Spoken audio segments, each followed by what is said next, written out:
আসসালামু আলাইকুম দর্শক, কেমন আছেন সবাই? তো আপনাদেরকে আজকে একটা আম গাছ দেখাবো।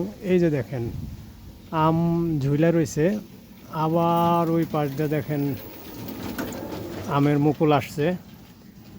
আবার অন্য দিক দিয়ে গেলে আর একটু ছোট আম, মানে 12 মাস এই গাছে আম থাকে, ছোট বড় মাঝারি, পাকা কাঁচা, তারপরে মুকুল, এইভাবে 12 মাস থাকে। তো আমারও আর কি অনেক শখ, আমার একটা আম গাছ থাকবে, এরকম 12 মাস আম ধরবে। তো আমার শখও পূরণ হয়েছে। ঠিক আছে, আমার গাছটাও এরকম আম ধরে, বইলা আসে আম ধরে। তো আমার গাছটা আপনাদের সাথে শেয়ার করবো। দর্শক, এই হচ্ছে আমার আম গাছ। তো আমার আম গাছটা বেশি বড় না, এর জন্য অত বেশি আম ধরে না। এই যে মুকুল আছে, আবার পাশেই ওই যে উপরের দিকে লক্ষ্য করেন ছোট ছোট আম আছে। এরপরে হচ্ছে এই যে বড় আমও আছে।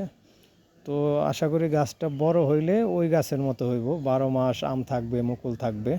তো এটা আমার আর কি অনেক ভালো লাগে, এর জন্য গাছগুলি লাগাইছি।